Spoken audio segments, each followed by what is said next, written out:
As I was marching, I was thinking about how hard it was for me, for my peers, to voice our opinions on the issues that had mattered. I thought about the ridicule, the suspicion of the people that were in our context that we had faced and that we were going to face. Yet we found a way to rise above it and to speak our truth and to continue to tell our testimony of what we think is right, what we think is just, and what we think should be happening in the world.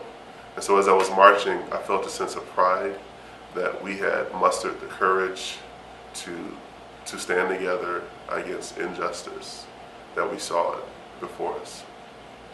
And you said that you decided to lay down on the sidewalk, but you weren't planning on doing that, were you? No, I was not planning on laying on the sidewalk because it was cold, it was uncomfortable, but it felt so natural to me because as I laid there, I was thinking that I'm a very large African American male, young, and that there was very little that separated me from Mike Brown, except for time and place.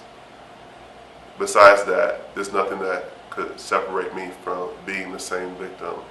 So I had to speak up, and I had to lay down in solidarity with the family, with those who have been affected by the situation.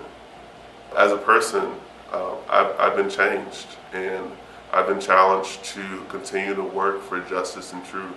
I had done some things in the past with young people, trying to broaden their educational outlook and achievement.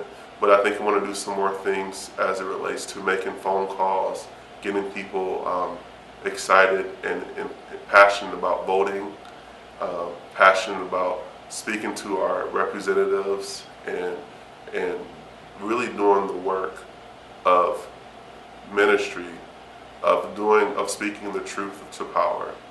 That's how I've been changed, and that's how I want to go and live my life out in the future. Does this time feel different to you? Yes. This time feels very significant because Black people have sat back and watched ourselves be oppressed, be stereotyped, be put into these boxes, and we've just absorbed it because we did not see hope for a better future. And so rather than spend our energy towards working toward that hope, we spend our energy trying to take care of ourselves and our families. But this moment seems different because there is energy, there is passion, and there's motivation to actually make the significant changes within the system to make sure that everyone has a fair chance at life. What it means, though, for us is that we have to go out and actually do the work. It's easy to do a march. It's harder to make 30,000 phone calls to get people registered to vote. It's harder to tell people on a consistent basis that what your truth is and that your life does matter. But we have to continue to do the work that will make the changes necessary.